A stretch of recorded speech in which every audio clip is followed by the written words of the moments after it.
Assalamualaikum warahmatullahi wabarakatuh. Perkenalkan, saya Andri Hermawan, mahasiswa Sistem Informasi semester 5 UIN Suska Riau. Di sini saya akan presentasi terkait materi EA.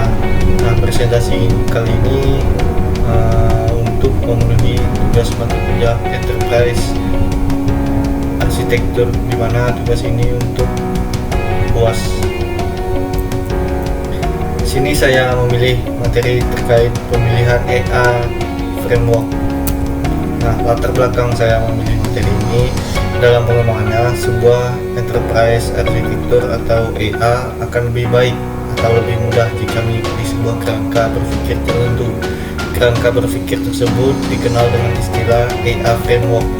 Nah, menurut CEO Council pada tahun 2001, sebuah arsitektur framework adalah tools yang bisa digunakan untuk mengembangkan cakupan luas dari arsitektur yang berbeda. Ia harus mendeskripsikan sebuah metode untuk mendesain sistem informasi dalam term kumpulan building block dan memperlihatkan bagaimana building block tersebut sesuai satu dengan yang lainnya. Penggunaan EA framework akan mempercepat dan menyederhanakan pengembangan arsitektur, memastikan cakupan komplit dari solusi desain, dan memastikan arsitektur yang terpilih akan memungkinkan pengembangan di masa depan sebagai respon terhadap kebutuhan bisnis.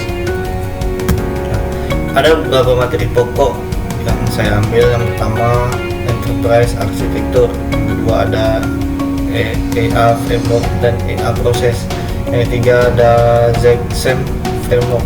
Yang keempat, Federal Enterprise Architecture Framework. Yang kelima, The Open Group Architecture Technique atau bisa disingkat TOGAF. Nah, yang keenam, TOGAF Architecture Development Method atau ADM. Yang ketujuh, pemilihan EA Framework. Dan yang terakhir, yaitu kesimpulan. Nah, untuk materi pertama itu ada Enterprise Architecture. Enterprise Arsitektur atau disingkat EA merupakan salah satu disiplin dalam teknologi informasi, memiliki definisi seperti deskripsi misi para stakeholder, mencakup parameter informasi, fungsionalitas, lokasi, organisasi, dan kinerja. EA menjelaskan rencana untuk membangun sistem atau sekumpulan sistem. Yang kedua, pendekatan logis, komprehensif, dan holistik untuk merancang dan mengimplementasikan sistem dan komponen sistem yang bersama.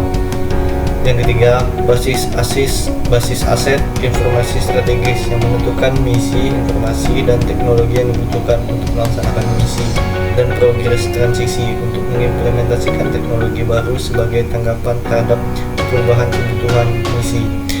EA memiliki 4 komponen utama. Yang pertama, arsitektur bisnis, arsitektur informasi atau data, arsitektur teknologi, dan arsitektur aplikasi. Yang kelima, sehubungan dengan keempat komponen ini, produk EA adalah berupa grafik model atau narasi yang menjelaskan lingkungan dan rancangan enterprise. Yang kedua, EA framework dan EA proses. Nah, EA framework mengidentifikasikan jenis informasi yang dibutuhkan untuk mendeskripsikan arsitektur enterprise, mengorganisasikan jenis informasi dalam struktur logis, dan mendeskripsikan hubungan antara jenis informasi tersebut. Informasi dalam arsitektur enterprise sering dikategorikan dengan model-model atau sudut pandang arsitektural. Dalam makalah ini, EA framework yang digunakan adalah ZXM framework, sedangkan EA prosesnya adalah Enterprise Architecture Planning atau EAP. Yang ketiga yaitu ZXM framework. Salah satu untuk pengembangan Enterprise Architecture adalah framework yang diperkenalkan oleh ZXM atau disebut dengan framework ZXM. Framework ZXM merupakan suatu alat bantu yang dikembangkan untuk memotret arsitektur organisasi dari berbagai sudut pandang dan aspek sehingga didapat gambaran organisasi secara utuh. 6 pandangan perspektif sebagai mana yang dipandang oleh perencana, pemilik, perancang, pembangun, dan functioning enterprise. Penjelasannya adalah sebagai berikut. Yang pertama yaitu planner atau perencana. yang menetapkan objek dalam pembahasan latar belakang, lingkup, dan tujuan enterprise. Yang kedua ada owner atau pemilik, penerima atau pemakai produk atau jasa akhir dari enterprise. Yang ketiga desain atau perancang. Nah, perantara antara apa yang diinginkan pemilik dan apa yang dapat dicapai secara teknis dan fisik. Yang keempat ada builder atau pembangun. Di sini builder atau pembangun itu yaitu pengawas atau pengatur dalam menghasilkan produk atau jasa akhir. Yang selanjutnya subkontraktor, yaitu orang yang bertanggung jawab membangun dan merakit bagian-bagian dari produk atau jasa akhir. Yang terakhir ada functioning enterprise, yaitu wujud nyata dari produk dan jasa akhir. Yang keempat ada Federal Enterprise Architecture Framework. Nah, Federal Enterprise Architecture Framework atau FEAF merupakan sebuah framework yang diperkenalkan pada tahun 1999 oleh Federal CIO Council. FEAF ini ditunjukkan untuk mengembangkan TA dalam federal agency atau sistem yang melewati batas multiple interagency. FEAF menyediakan standar untuk mengembangkan dan mendokumentasikan deskripsi arsitektur pada area yang menjadi prioritas utama. FEAF ini cocok untuk mendeskripsikan arsitektur bagi pemerintah federal. Selanjutnya yaitu The Open Group Arsitektur Teknik, yaitu TOGAF. Nah, TOGAF memandang enterprise arsitektur ke dalam 4 kategori. Di antaranya bisnis arsitektur, yaitu mendeskripsikan tentang bagaimana proses bisnis untuk mencapai tujuan organisasi. Yang kedua, application arsitektur. Nah, di sini merupakan pendeskripsian bagaimana aplikasi tertentu didesain dan bagaimana interaksinya dengan aplikasi lainnya. Yang selanjutnya ada data arsitektur, adalah penggambaran bagaimana penyimpanan, pengelolaan, dan pengaksesan data pada perusahaan.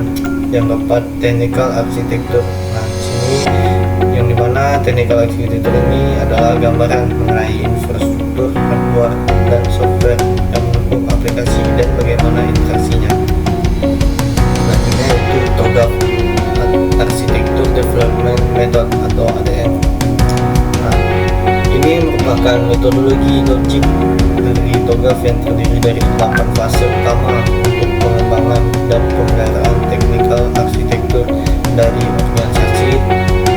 ADM membentuk sebuah siklus yang iteratif untuk seluruh proses antara fase dan dalam tiap fase, di mana pada tiap-tiap iterasi keputusan baru harus diambil. Keputusan tersebut dimaksudkan untuk menentukan buah cakupan enterprise, level kerajinan, target waktu yang ingin dicapai, dan aset arsitektural yang akan digali dalam enterprise continuum. Nah, secara singkat, ke-8 fase ADM itu adalah sebagai berikut. Yang pertama yaitu framework dan prinsipal.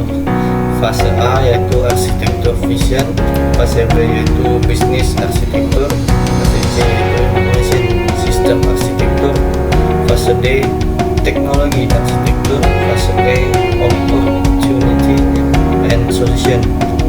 Yang selanjutnya fase F migration planning, fase G implementation governance, fase H arsitektur change management, dan yang terakhir requirement management. Nah, sini pemilihan EA framework.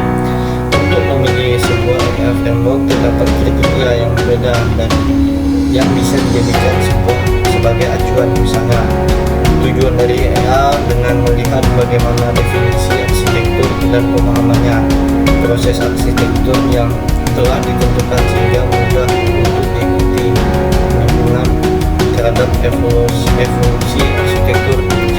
Selanjutnya input untuk arsitek untuk aktivitas A seperti pendorong bisnis dan input teknologi. Terakhir, output dari aktivitas A seperti model bisnis dan desain transisional untuk evolusi dan pengembangan. Kesimpulannya, dalam praktiknya EA framework yang ada tidak ada yang sempurna, masing-masing memiliki kelebihan dan kekurangan. Bahkan penggunaan EA framework di masing-masing enterprise bisa menjadi berbeda. Hal ini tergantung dengan karakteristik dari enterprise itu sendiri, fokus yang ingin dicapai, dan lain-lain. Dari hasil pemetaan kriteria tersebut dapat ditarik kesimpulan untuk studi kasus enterprise di mana masih belum terdapat EA dan keperluan untuk pengembangan EA yang mudah dan jelas, maka yang EA framework yang cocok adalah TOGAF. Sekian yang dapat saya sampaikan, lebih kurang saya mohon maaf. Wabillahi taufik wal hidayah. Assalamualaikum warahmatullahi wabarakatuh.